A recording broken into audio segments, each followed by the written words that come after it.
seja hoje o meu primeiro pensamento acerca de Ti e o meu primeiro impulso adorar-te.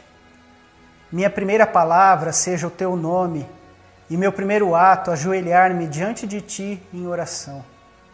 Eu Te louvo e Te adoro, ó Senhor, por Tua sabedoria perfeita e Tua perfeita bondade, pelo amor com que amas a humanidade, pelo amor com que me amas, pelas grandes e misteriosas oportunidades da minha vida, pela morada do Teu Espírito no meu coração e por todos os dons do Teu Espírito.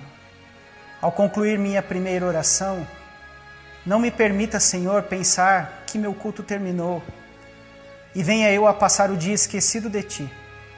Pelo contrário, concede que destes momentos de quietude surjam luz, alegria e poder, que fiquem em mim através de todas as horas do dia, guardando-me puro no pensar, moderado e verdadeiro no falar, fiel e diligente no trabalho, humilde na apreciação de mim mesmo, nobre e generoso no trato com outros, leal a cada lembrança sagrada do passado, e ciente do meu destino eterno como filho teu. Tu, ó Deus, que tens sido o refúgio dos meus antepassados através de tantas gerações, sê meu refúgio hoje, em todo o tempo e em qualquer necessidade. Sê meu guia através de todas as dúvidas e incertezas. Sê meu protetor contra tudo que ameaça o bem-estar do meu espírito. Sê minha força na hora das provações. Alegra meu coração com a Tua paz. Por Jesus Cristo, meu Senhor. Amém. Amém. Essa é uma das orações do diário de John Bailey. É um diário de oração com orações para 31 dias. Tem sempre uma oração da manhã e uma oração da noite. Infelizmente, você não encontra esse livro nem para comprar, nem para emprestar. É muito difícil. E se você encontrar alguém vendendo, pode pagar o preço que pedir, porque vale a pena. É, assim, algo muito precioso. Esse material foi produzido pelos irmãos da primeira IPI de Campinas. O pastor Cássio, ele, junto com os irmãos, produziram esses vídeos. Você encontra isso no YouTube. Digita lá o canal da primeira IPI de Campinas, na playlist Encontros Diários com Deus. Você vai ver que lá tem 31 orações. Nós cortamos o vídeo no meio. Essa oração é a oração do dia 1, a oração da manhã. Logo na sequência já vem a oração da noite. Mas eu fico pensando, o que é que a gente tem que fazer para orar assim? E quando eu falo de orar assim, não é de encontrar palavras bonitas, mas de encontrar profundidade, de encontrar relevância nas nossas palavras, de encontrar na nossa oração um relacionamento pessoal com Deus. Eu não sei se você prestou atenção na música que passou no clipe no início do culto. É bem provável que você não ouviu. Mas logo no início diz assim: que soe perto o som de agora, para aliviar o coração que silenciou para ouvir assim, prestando atenção. Para aliviar o coração que silenciou para ouvir assim, prestando atenção. A hora que tocou a música, nós não estávamos com o coração silenciado. E a gente vai vivendo assim, de uma conversa em outra, de um compromisso ao outro, de uma agenda a outra, de um dia após o outro, uma semana após outra, uma circunstância após outra, um relacionamento após outro. e não nos damos conta do agora, do presente. A gente tem uma dificuldade muito grande de parar. A gente não gosta de paradas. Parar nos incomoda e há um convite para a nossa geração. Há um convite para uma vida corrida, sem pausas. O tempo todo a gente está envolvido com algo, preso a algo, refém de alguma situação, tomada a nossa atenção por coisas que não nos dizem respeito, que nos afastam de Deus e de nós mesmos. Nós precisamos encontrar um caminho de volta. A nossa série de mensagens do mês de setembro é o milagre da manhã. Essa capa, essa arte, esse título não deve ser novidade para você. Há algum tempo já chegou no nosso país esse livro, e desde o seu lançamento é best-seller e está entre os 3 mais vendidos. Às vezes em primeiro lugar, às vezes em segundo, às vezes em terceiro. Mas dificilmente ele sai dali.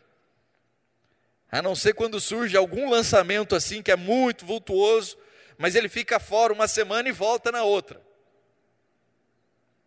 Muita gente comprou, muita gente já leu, é provável que você já tenha lido. Aqui na nossa cidade, um jornal promoveu uma ação baseada nas sugestões do Hal Herold. Quando você olha para esse sujeito, você não imagina que um cara assim escreve um livro desse. Eu imaginava uma outra pessoa por trás, mas não uma figura como ele. No livro ele conta muito da história dele, da trajetória dele, que é marcada por tragédias. Um acidente catastrófico, a perda de pessoas irreparáveis de pessoas queridas, uma depressão, uma falência. E em meio a esses altos e baixos, ele encontrou um caminho profissional e isso mudou a vida dele. Ele é coach. Aí você vai falar, agora eu entendi. Mas no processo com os clientes que ele atendia, ele percebeu que algumas orientações que ele dava estavam gerando transformação na vida das pessoas. Ele começou a receber o feedback das pessoas, dizendo que aquela perspectiva, aquela direção, de fato havia mexido, havia mudado, havia transformado, e nem ele havia se dado conta do quanto aquilo era significativo. E aí ele começou então a tentar entender melhor o que é que estava acontecendo. E basicamente, de forma bem resumida, tá? Eu quero te desafiar a ler o livro, eu acho que vale muito a pena, uma excelente contribuição que ele tem feito para uma sociedade doente, desorientada, perdida. O que ele propõe é algo de fato muito bom. Mas o que ele propõe, de forma bem resumida, é que você acorde 1 hora antes do que você acorda normalmente. Basicamente é isso. Então já dei spoiler do livro, você já sabe do que se trata. Ele fala, olha, você só precisa acordar 1 hora antes. Isso não quer dizer que se a partir de amanhã, se você acordava às 7, você começar a acordar às 6, ou se você acordava às 6, se acordar às 5, as coisas vão mudar na sua vida. Não, não é isso. A questão é o que você faz nessa primeira hora. E isso é muito significativo. E aí está a jogada de mestre.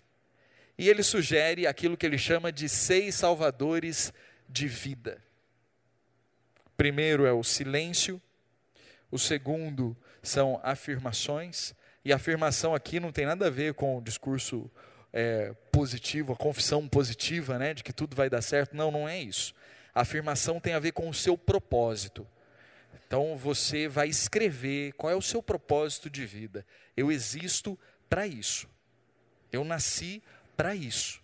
E todos os dias você lê essa afirmação para você mesmo. Terceiro, a visualização.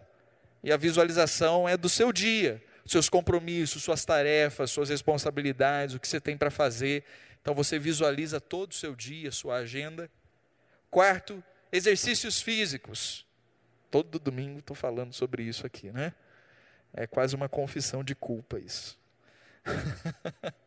E quinto, leitura. Você precisa ler. A leitura vai, de fato, te ajudar muito nesse processo. E, por fim, escrever. Você achava que escrever diários era coisa das menininhas, das suas primas, sua irmã, suas amigas na escola. Não, é para marmanjo também. É muito importante você escrever sobre você, escrever seu dia, escrever sobre aquilo que você leu, escrever sobre aquilo que você refletiu nesse tempo aqui. E a ideia é que você faça tudo isso em 1 hora. 10 minutos em silêncio, 10 minutos lendo a afirmação, 10 minutos visualizando o seu dia, 10 minutos fazendo exercícios, 10 minutos de leitura, 10 minutos escrevendo. Esse cara, ele está mudando a vida das pessoas. Porque ele está dizendo para as pessoas, é possível. É possível. É simples. Você só precisa se organizar. A questão é que ele não descobriu nada novo. Parece um negócio novo assim, né? Uma descoberta. Quando você vai vendo lá, são os princípios milenares, não dos samurais, mas os princípios milenares da espiritualidade. Práticas da espiritualidade que vão se estendendo de geração em geração ao longo do tempo. Numa geração secularizada, ele traz o sagrado de volta. Numa geração que não para, ele faz um convite a parar.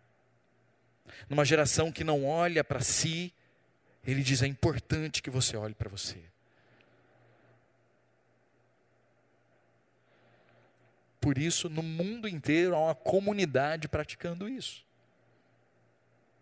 Milhares de pessoas. Eu já nem sei mais em quantos estão. As pessoas se inscrevem lá, tem blog, tem um fórum, o pessoal vai acompanhando, compartilhando, é um negócio. É algo que está aqui diante de nós. Sempre esteve. A base da espiritualidade cristã. A questão é que nós nos apaixonamos por esse século. Nos apaixonamos pela nossa cultura. Essa cultura ocidental é um negócio desejável assim, mas que nos mata. Inclusive a cultura religiosa ocidental. Quando você compara com a cultura religiosa oriental, você vai perceber que é bem mais profundo. É bem mais profundo.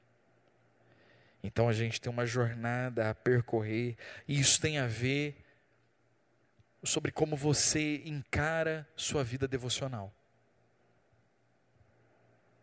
É sobre isso que a gente vai conversar esse mês. Como é que você lida com a sua devocionalidade, nos mais variados aspectos. E especialmente, pegando carona no Hal Elrod, como é que você organiza as suas manhãs? Como é que você vive as suas manhãs?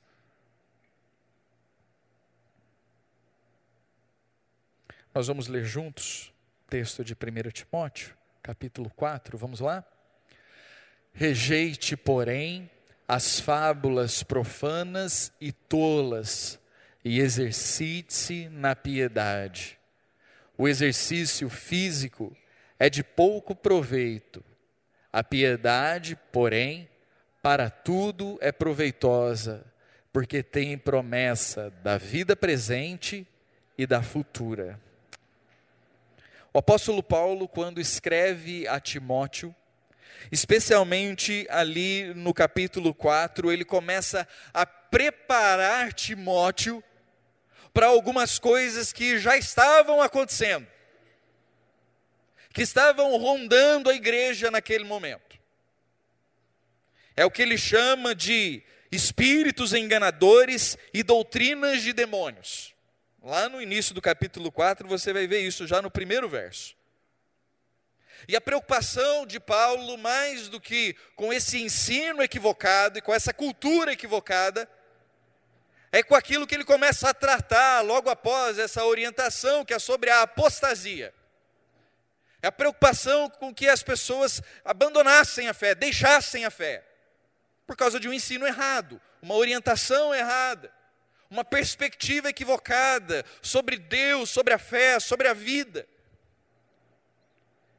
E ele convida Timóteo a tomar uma postura como pastor daquela comunidade.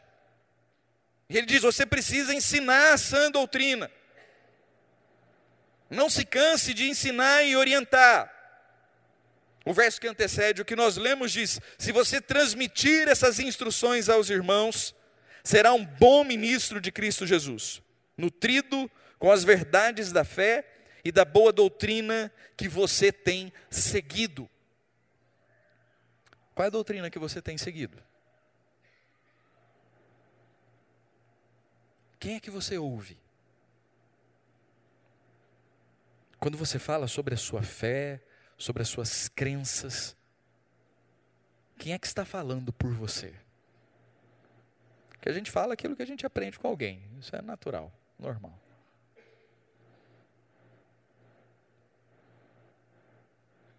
Que fé é essa que você está partilhando? A sua fé está firmada na verdade? Ou esse falatório da nossa geração está entrando aí? A cultura está entrando aí. Essa religiosidade mercadológica, ufanista, já chegou aí. É interessante ele falar sobre doutrinas de demônios.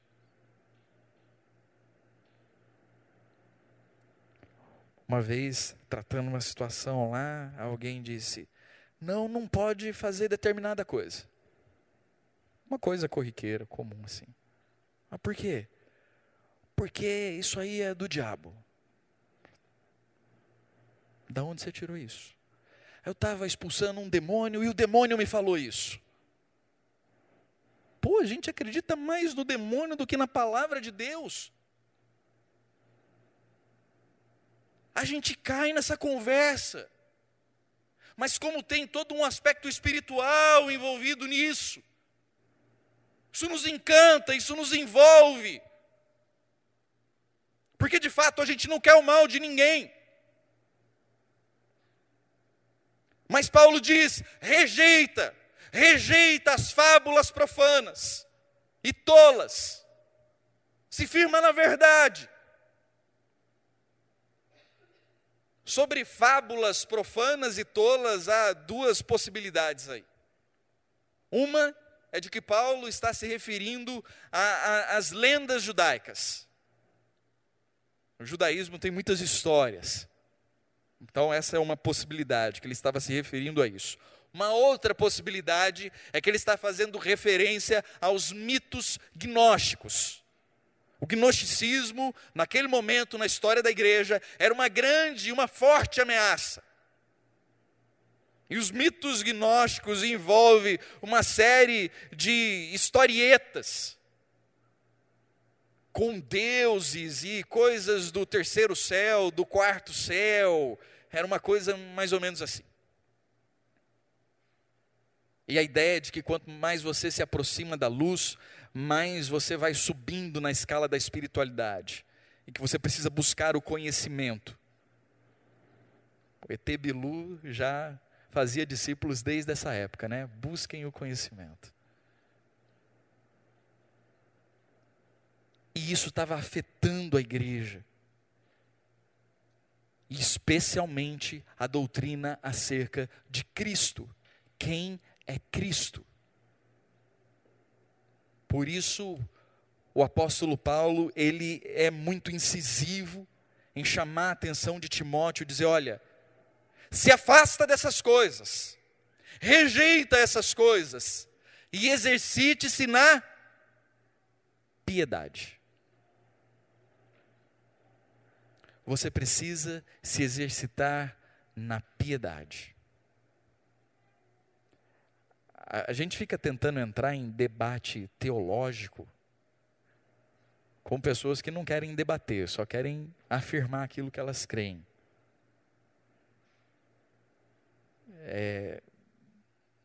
Se você vier conversar comigo somente para afirmar aquilo que você crê, você vai perder seu tempo. Porque eu não tenho tempo para isso. Eu não vou gastar meu tempo argumentando com quem não quer me ouvir. Mas tem gente que fica se preparando para isso, né? Quer ter argumento para tudo, quer ter resposta para tudo, quer ter a razão o tempo todo, quer ser dono da verdade em todo o tempo. E Paulo fala, se preocupe em exercitar a piedade. Esse tem que ser seu foco, esse tem que ser seu objetivo. É com isso que você tem que gastar seu tempo. A palavra que ele usa para piedade é eusebeia, a palavra no grego. E tem a ver muito com a prática da devoção ou a prática da religiosidade. É um aspecto muito pessoal e que exige de cada um de nós. Não é algo que se faz dependendo do coletivo e do comunitário. O coletivo e o comunitário ajudam nesse processo, mas não depende do coletivo e comunitário. Depende de cada um de nós.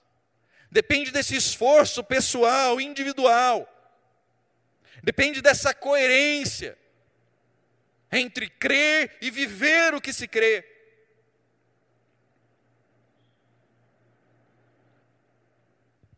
E ele diz, é nessa direção que você tem que caminhar. E aí ele estabelece um padrão de comparação. Ele fala, o exercício físico tem pouco proveito. É de pouco proveito. E muitos, ao ler esse texto, falam, é por isso que eu não faço atividade física. Paulo já falou que o exercício físico tem pouco proveito. Paulo falou que tem pouco proveito e não nenhum proveito. Para você que está aí como eu, deixando para a semana que vem eu vou, a semana que vem eu começo. Para a gente, o exercício físico não tem nenhum proveito. Então é importante você se exercitar fisicamente. Mas Paulo está estabelecendo esse padrão de comparação, porque de fato quem se aplica à atividade física precisa se dedicar. Se não tiver treino, você vai ter problema. O que está prejudicando muito a minha performance, eu não estou conseguindo ter ritmo de treino. Aí dá uma preguiça lascada. Todo dia eu arrumo alguma coisa para fazer para não correr. Mas Paulo está dizendo, olha, o exercício físico, ele é bom para o seu físico. Ele traz benefícios, mas tem limite. A piedade não. A piedade é proveitosa em tudo. Tanto para a vida presente, quanto com a vindoura, com a futura. Então não pensa que você está orando para ganhar tijolinho no céu. Eu vou ler a Bíblia porque aí eu ganho um tijolinho no céu lá. Estou construindo meu barraquinho lá. Não, isso tem benefício na vida presente. Isso tem um impacto na sua vida aqui. A sua dedicação na sua vida devocional vai fazer toda a diferença no seu jeito de ser. Vai impactar significativamente a sua vida. O que as pessoas estão surpresas ao colocar em prática o que o autor do livro sugere é isso. Porque elas começam a experimentar na vida mudanças significativas, porque o que ele sugere são práticas devocionais. Ele só não usa esse nome. Mas essa prática do ser interior. E dizer, ó, prioriza isso. Quando você define que você vai acordar 1 hora mais cedo e você vai se dedicar a isso, você está dizendo, isso para mim é prioridade. Antes de qualquer coisa, é isso aqui. É nessa direção que Paulo está apontando. É nessa perspectiva que ele está nos orientando. Orientando Timóteo, orientando a igreja, e isso serve para mim e para você.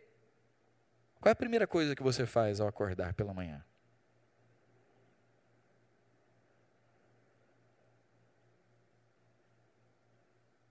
Eu não sei você. Mas eu, a maioria das vezes, eu acordo, primeira coisa, aqui ó. E aí entrou aqui, não sai mais. Você fica preso aqui.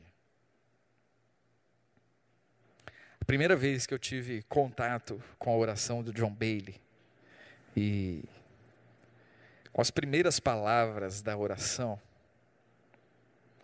quando ele diz, meu eterno Pai, seja hoje o meu primeiro pensamento acerca de Ti, o meu primeiro impulso a adorar-te, minha primeira palavra seja o Teu nome, o meu primeiro ato ajoelhar-me diante de Ti em oração. Eu falei, meu Deus, que vergonha. Que vergonha. Porque eu já acordo pensando num montão de coisa.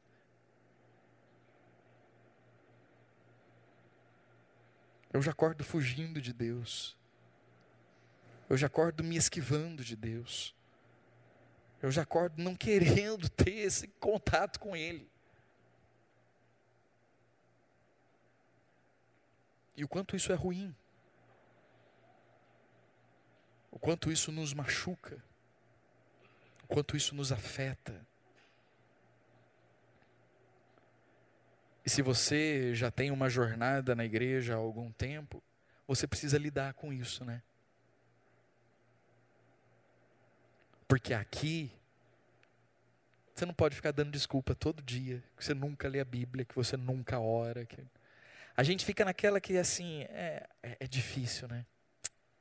É sempre difícil. Que coisa. É algo que a gente tem que melhorar. Mas a gente nunca vai para a prática. É difícil quanto? É difícil por quê? O que é que está difícil?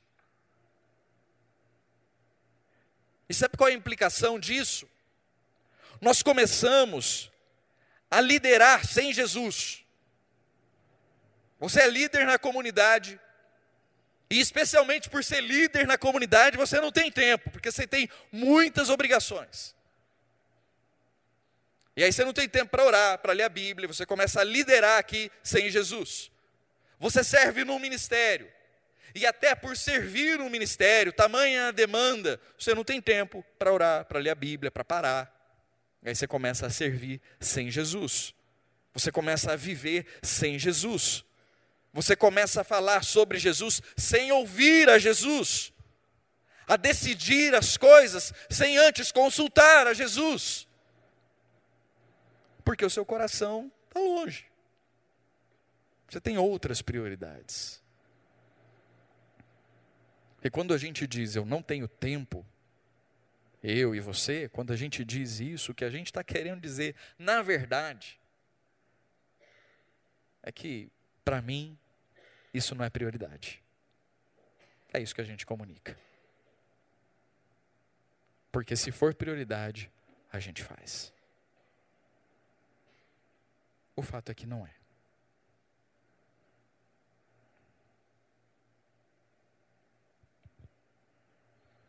Como é que você vai exercitar a sua piedade? Como é que você vai responder a palavra nessa manhã? De que forma o exercício da piedade vai se tornar uma realidade na sua vida? Eu vou usar minha dificuldade com a atividade física recentemente Recentemente, assim, ao longo dos últimos meses. Porque demonstra muito disso. A cada dia, a cada semana, eu tenho uma desculpa, uma justificativa, honrosa, piedosa. A do último mês foram os vídeos.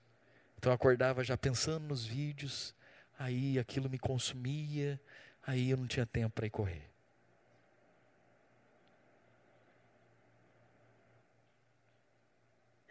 Mas era só a minha desculpa. É o que eu preciso dizer, para não dizer eu não corri porque eu não quis. Porque me deu uma preguiça de correr. Porque eu acordava, pensava em correr, falava, não preciso. Eu posso ficar aqui. É melhor ficar aqui. Porque minha prioridade não era correr. Não era. Você pode me dizer de todas as formas que de manhã para mim não, eu gosto à noite, devocional para mim à noite é um negócio assim.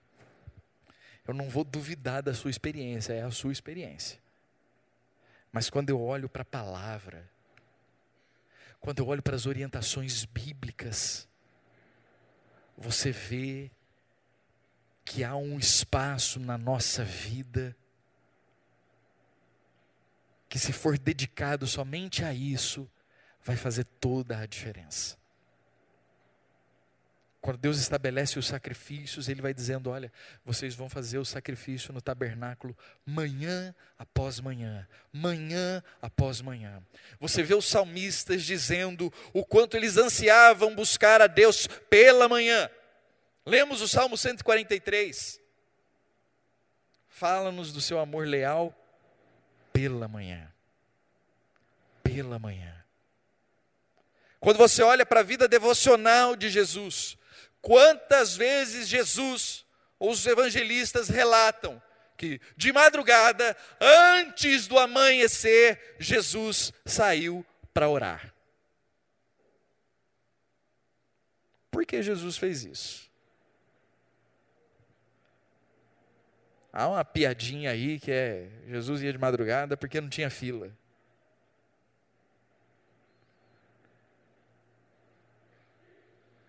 Não é isso. A questão é que aquilo que você faz na primeira hora do seu dia, assim que você abre os olhos, isso determina muita coisa no seu dia e na sua vida. Quando você começa a priorizar aquilo que de fato é importante na sua vida, isso tem reflexos significativos no seu jeito de ser. Isso vai mexer com a forma com a qual você vai trabalhar, o seu relacionamento conjugal, o seu relacionamento com seus filhos. Aliás, comece a ensinar seus filhos desde já. Não deixa seu filho acordar e cair na TV. Não deixa seu filho acordar e cair no celular. Por favor, pelo amor de Deus. Ensine seu filho a acordar e buscar a Deus. Você não precisa fazer um culto de 1 hora com seu filho, ele não vai aguentar isso. Mas ensina seu filho, sua filha, ao acordar, a primeira coisa, orar e ler a Bíblia. Isso vai fazer muita diferença. Muita diferença. Porque se isso se torna um hábito, eles não vão sofrer como a gente sofre. Eles não vão ter dificuldade para encontrar no dia, na agenda, espaço para buscar a Deus. Porque esse espaço foi protegido, foi preservado, foi guardado. Percebe o quanto isso é importante? Como é que você lida com as suas manhãs? Como é que você acorda? Como é que você sai da sua casa? Aí tem gente que fala assim, mas eu tenho experimentado coisas tão boas. Eu falo, me conta. Não, olha, todos os dias, a hora que eu vou para o trabalho, eu vou orando. Eu acho isso muito legal. A questão é, como é que é essa oração? Como é que você lida com isso? Eu acho que você deve orar em todo o tempo mesmo, de fato. Não tem nenhum problema em fazer isso. Mas se a sua vida devocional se resume a isso, a você pegar a vida devocional e tentar encaixar nesse jeito maluco que é o nosso jeito de viver, que espiritualidade a gente desenvolve? A questão é que Deus nos criou a partir de um ritmo próprio. E o pecado da humanidade, o pecado de Adão foi romper com esse ritmo de Deus. Não aceitar esse ritmo de Deus. Porque nós não suportamos esse ritmo. Esse ritmo que nos limita, que diz agora para, agora chega, agora é descanso, agora você trabalha, agora para, agora aqui é comigo. Eu e você. Nós não queremos isso. A gente quer trabalhar o tempo todo, a gente quer estudar o tempo todo.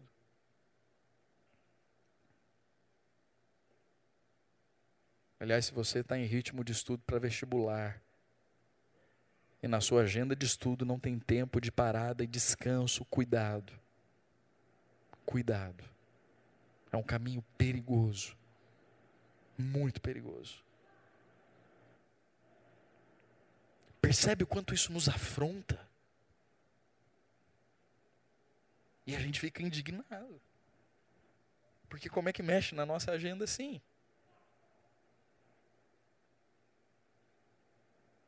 Quem é que tem esse poder de vir invadir minha vida desse jeito? Eu faço o que eu quero. Sempre deu certo, até aqui deu certo. Tá bom. Segue em frente. A questão é que compromissos você precisa assumir. Como é que você quer levar a sua vida?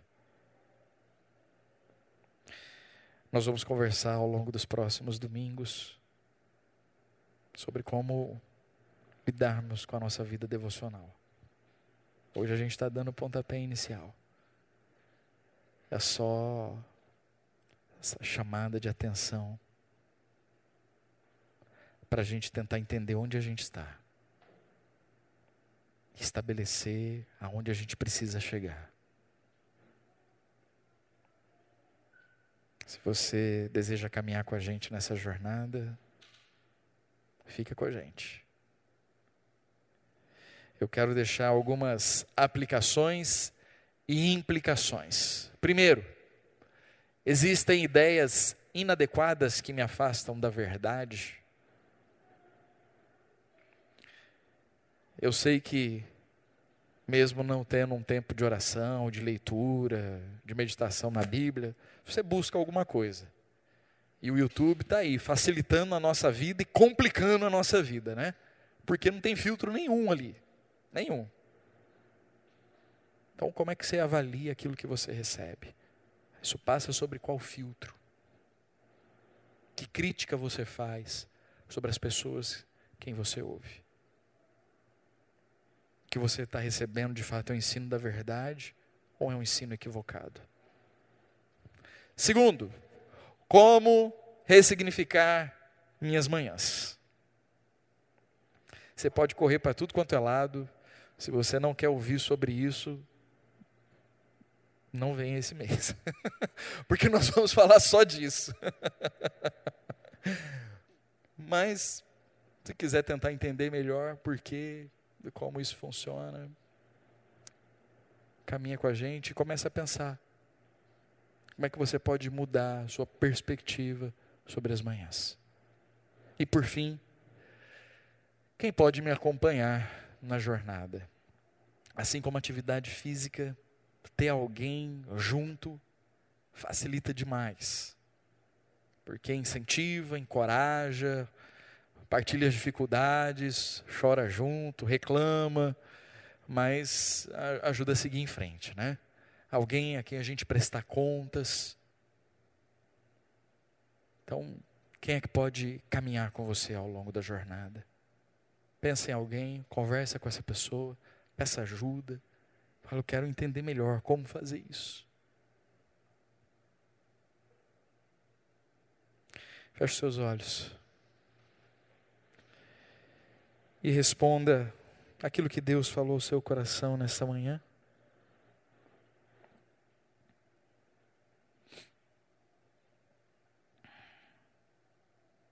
A sua oração,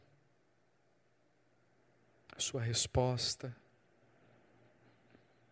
a sua decisão.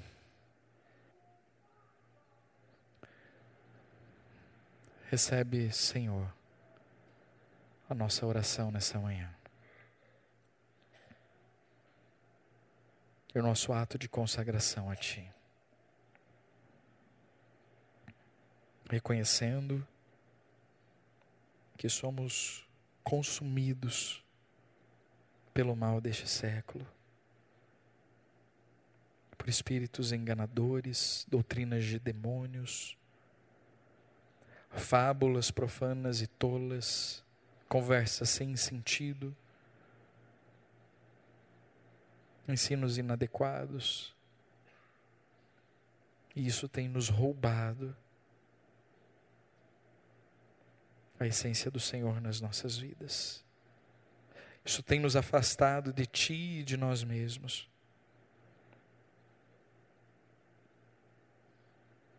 E queremos confessar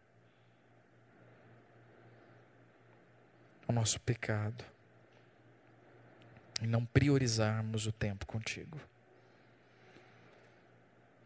O nosso pecado em não dedicarmos o nosso coração em Te buscar.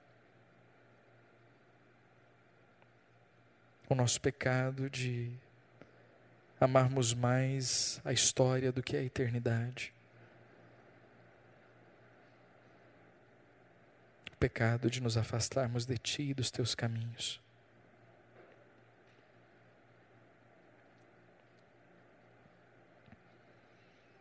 Tem misericórdia de nós. Perdoa-nos. Transforma-nos. E abençoa-nos. Para a glória do Teu nome. E nos ajuda nessa semana. Darmos um passo, seja qual for. Mas um passo na Tua direção. Fica conosco. E nos abençoa em nome de Jesus. Amém.